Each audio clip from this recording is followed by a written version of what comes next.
सी अपरिमेय संख्या है, ये चैप्टर फर्स्ट से क्वेश्चन आया हुआ है। ठीक है, तो अपरिमेय संख्या वो होती है जिसको p/q के रूप में नहीं रिप्रेजेंट कर सकते, मतलब दर्शा नहीं सकते हैं। जैसे देखना, ये 4 है और 4 का वर्गमूल 2 होता है। ठीक है, इसलिए ये परिमेय संख्या होगी। 0 भी परिमेय संख्या है, 3 भी परिमेय संख्या है, ठीक है, 8 भी परिमेय संख्या है। लेकिन अगर रूट लगा दें 3 में तो यह परिमेय हो जाएगी, 8 में लगा दें तो परिमेय हो जाएगी। ठीक ना, तो p/q के फॉर्म में जब नहीं रिप्रेजेंट करेंगे तो उसे क्या कहेंगे, अपरिमेय संख्या बोलेंगे। ठीक है, ये सब अपरिमेय संख्या हो जाएंगी रूट लगने पे। चलो ठीक है, अब यहाँ पे देखो, अगर कोई नंबर कट जाए तो उनको काटना जरूरी। देखो, जब इसको हम ब्रैकेट ऑन करेंगे, खोल देंगे, तो ये प्लस में है और ये माइनस में, लेकिन दोनों अंक सेम है, तो ये हो गया 3, तो 3 क्या हो जाएगी, परिमेय संख्या। ऐसे यहाँ √7 से √7 कट जाएगा तो 2/7 हो गया। ये p/q के रूप में है। p/q के रूप का मतलब है परिमेय, अगर नहीं लिख पाते हो तो अपरिमेय। ठीक है, तो ये परिमेय हो गई, ये भी परिमेय हो गई। ठीक है, ये भी परिमेय हो गई। अब यहाँ पे आते हैं √5, ठीक है, और √5 कट गया, प्लस माइनस था, कट गया, बचा क्या 2 और +3, तो 2 + 3 क्या हुआ 5। ये भी परिमेय है क्योंकि p/q के फॉर्म में है, p/q।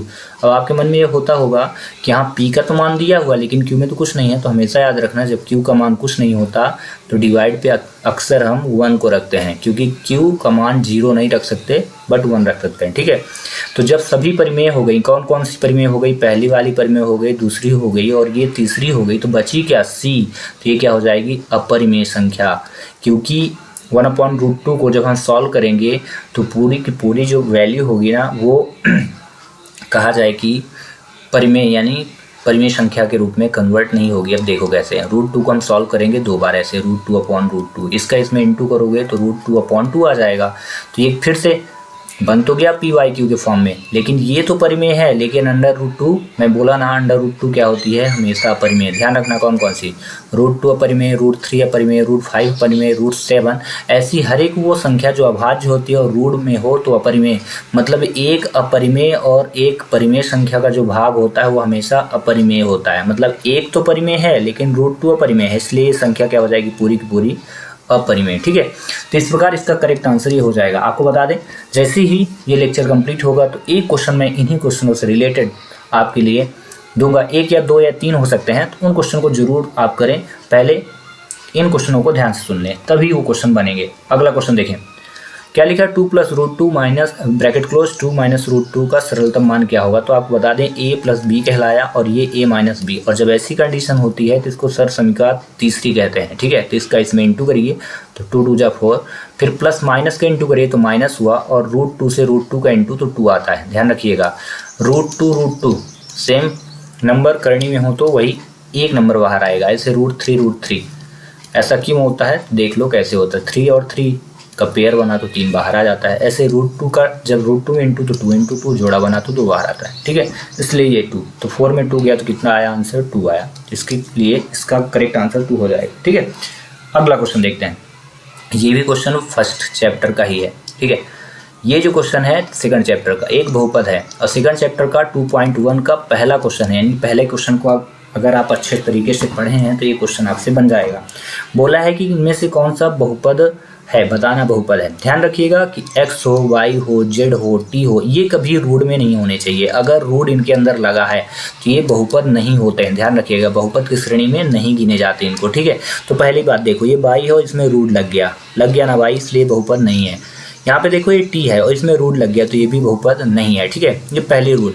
दूसरा रूल ये है कि चाहे x हो, चाहे y हो, चाहे z हो या t हो, कोई लेटर हो, ये डिवाइड पे नहीं होने चाहिए। डिवाइड पे नहीं होने चाहिए। अगर डिवाइड पे हैं तो ये भी बहुपद की श्रेणी में नहीं होते हैं। ठीक है, तो यहाँ पे देखो गौर से, लास्ट ऑप्शन में यहाँ नीचे पे y लिखा है, इसलिए बहुपद नहीं होगा। तो बचा क्या ऑप्शन, ये।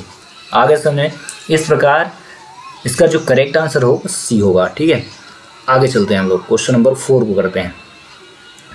यदि बहुपद x² + x - 6 का एक गुणनखंड x - 2 हो तो दूसरा गुणनखंड क्या होगा। तो ऐसे क्वेश्चनों को सॉल्व करने के लिए ध्यान रखिएगा, पहले को पहले में भाग कर देना है, ये डिवाइड कर दिया, और दूसरे को दूसरे में भाग कर देना है, ऐसे रख के भाग कर देना।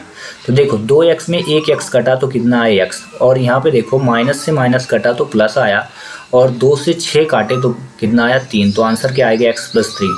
ऑप्शन में है क्या, ये करेक्ट आंसर। आगे समझ में। अब अगला क्वेश्चन, वह बिंदु जिसके दोनों निर्देशांक ऋणात्मक होते हैं किस चतुर्थांश में स्थित होता है। ये चैप्टर 3 से आया। आपको बता दें, प्रथम चतुर्थांश में प्लस प्लस होता है, द्वितीय चतुर्थांश में माइनस प्लस होता है, तृतीय चतुर्थांश में क्या होता है, माइनस माइनस होता है, और चतुर्थ चतुर्थांश प्लस माइनस होता है। अगर आप कंटिन्यू मेरे लेक्चर को देख रहे हैं तो आपसे क्वेश्चन पहले ही बन जाता। ये 4 चतुर्थांश होते हैं। एक्स एक्स डैश इसको क्षैतिज रेखा बोलते हैं, ये बाई बाई डैश होता है, इसको ऊर्ध्वाधर रेखा बोलते हैं। यहाँ पे ये पहला क्वाड्रेंट होता है चतुर्थांश, यानी प्लस प्लस साइन रखे जाते हैं, और यहाँ पे माइनस प्लस साइन, और ये तृतीय चतुर्थांश में माइनस माइनस, और चतुर्थ चतुर्थांश में प्लस माइनस। इसका मतलब ये है कि जो x और y है तो x में हमेशा प्लस रहेगा और यहाँ पे y प्लस रहेगा प्रथम में, वहीं दूसरे में x माइनस हो जाता है, y प्लस में हो जाता है, तीसरे में दोनों माइनस रहते हैं, मतलब ये लाइन भी आपकी माइनस और ये लाइन भी माइनस, और चौथे में y आपका माइनस होगा, लेकिन ये शुरू में x फिर y है, लेकिन x प्लस में होता है। तो इसका करेक्ट आंसर क्या हो जाएगा, आप देख सकते हो, तृतीय चतुर्थांश में माइनस माइनस रखे जाते हैं। और इस प्रकार क्वेश्चन नंबर 5 भी हुआ कंप्लीट। अब हम करते हैं लास्ट क्वेश्चन। ठीक है, ये क्वेश्चन चैप्टर 4 से आया। ठीक है, और 4 का 4.2 का मे भी क्वेश्चन तीसरा या चौथा होगा। ठीक है, लेकिन सेम टू सेम नहीं है। ठीक है, x बराबर 5 और y बराबर 2 हो तो निम्नलिखित में से किस रैखिक समीकरण का एक हल है। तो आपको बता दें, x और y को अगर आपस में ज्वाइन करें तो कितना आ रहा, 7। तो जिस इक्वेशन में x और y का मान 7 आएगा वही करेक्ट आंसर होगा। अब देखो 7 सब में आ गया, यहाँ भी यहाँ भी यहाँ भी यहाँ भी सब में आ गया ना, तो कैसे डिसाइड होगी कौन सा होगा। तो आपको बता दें, चाहे x और ये y, इस इक्वेशन को आप ले लो। ठीक है, यहाँ x का मान रख दो 5 और यहाँ पे रखना है y का मान 2, इन दोनों को जोड़ो तो 5 + 2 दूनी कितना हुआ 4, इन दोनों को जब जोड़ा आपने तो कितना हुआ 9, जबकि यहाँ क्या लिखा था 7 लिखा था और सॉल्व करने पे 9 आया, इसलिए एक रॉन्ग हो गया। ठीक है, ऐसे ही सभी पे आप रखते जाओगे, x का मान y का मान, फिर x का मान y का मान, सॉल्व करोगे। अगर ये वैल्यू सेम आ जाए, मतलब जो इधर मान दिया है वो इधर ही दिखे, तो सही माना जाएगा। तो हम लास्ट ऑप्शन को करेक्ट मानते हैं, चेक करते हैं सही है कि नहीं। तो x + y = 7, x का मान आपने 5 रखा, y का मान 2। ठीक है, इन दोनों को जोड़ा तो इधर 7 आ गया और इधर ऑलरेडी 7 था, तो दोनों तरफ अगर वैल्यू सेम आती है तो वो करेक्ट माना जाता है, इसलिए करेक्ट आंसर इसका क्या हो जाएगा, 7। तो चलिए आपके लिए कुछ इंपॉर्टेंट क्वेश्चन हम आपको देते हैं। तो पहला क्वेश्चन ये आपसे पूछा जा रहा है, ध्यान से देखिएगा। पहला क्वेश्चन ये पूछा जा रहा है कि चतुर्थ चतुर्थांश के चिन्ह क्या होते हैं। ठीक है, चतुर्थ चतुर्थांश के चिन्ह क्या होते हैं, पहला क्वेश्चन। दूसरा क्वेश्चन आपसे पूछा जा रहा कि एक गुणनखंड दिया हुआ है x² प्लस, ध्यान रखिएगा, x² प्लस x - 8, और इनमें से एक ये बहुपद दिया हुआ है जिसमें एक गुणनखंड x - 4 है। ध्यान रखिएगा, एक गुणनखंड x - 4 है, तो दूसरा गुणनखंड क्या होगा।